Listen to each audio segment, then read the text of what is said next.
Welcome to Spring LIB. Okay,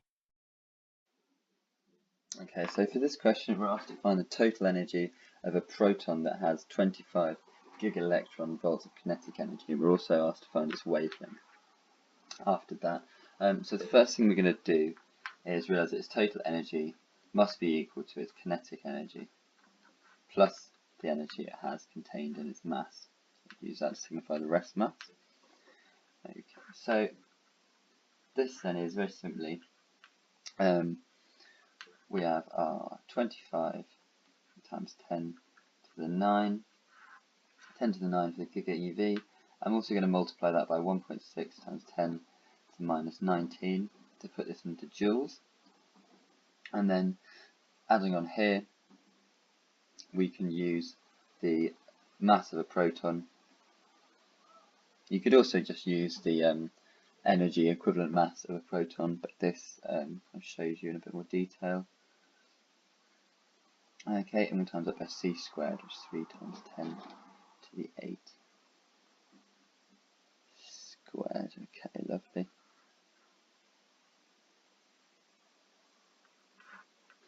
Okay, so putting this into the calculator, we find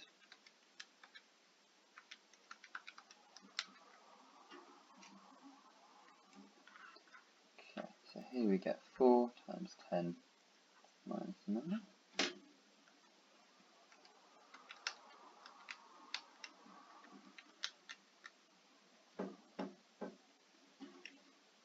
And here we get plus 1.503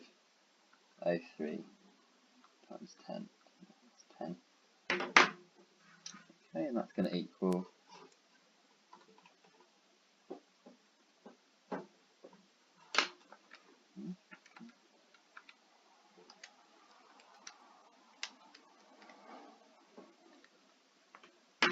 that's going to be equal to 4.15 times 10 to the minus 9.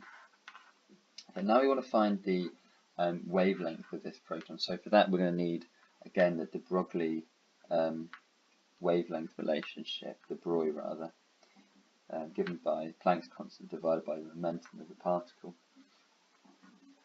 Okay, so here we're going to have to put into the momentum what is essentially the equivalent.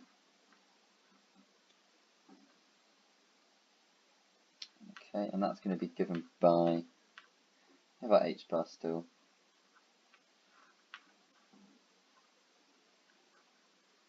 But then we use our total energy, which we worked out earlier, minus total energy squared, minus the rest energy squared and square rooted. Okay, and this gives us our kinetic energy term effectively, and then to get that kinetic energy into a momentum, we're going to divide by c. You can see that this c goes to the top, and we get hc divided by the square root of the total energy squared minus the mass energy times the speed of light squared, all squared.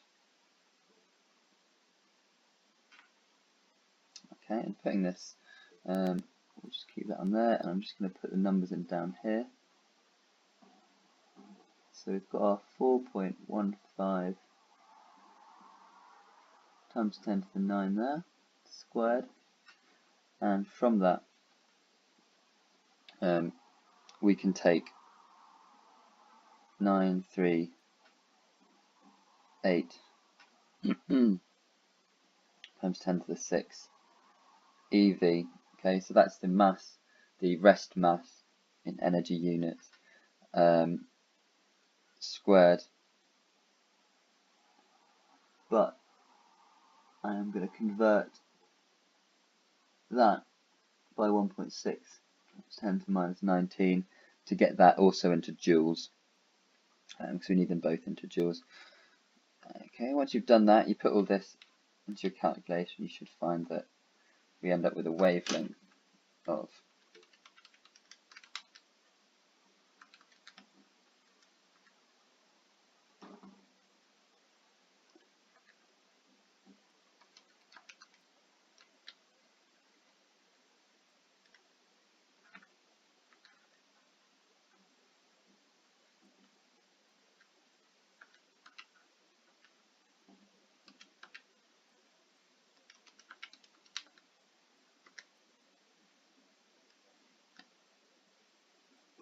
Okay.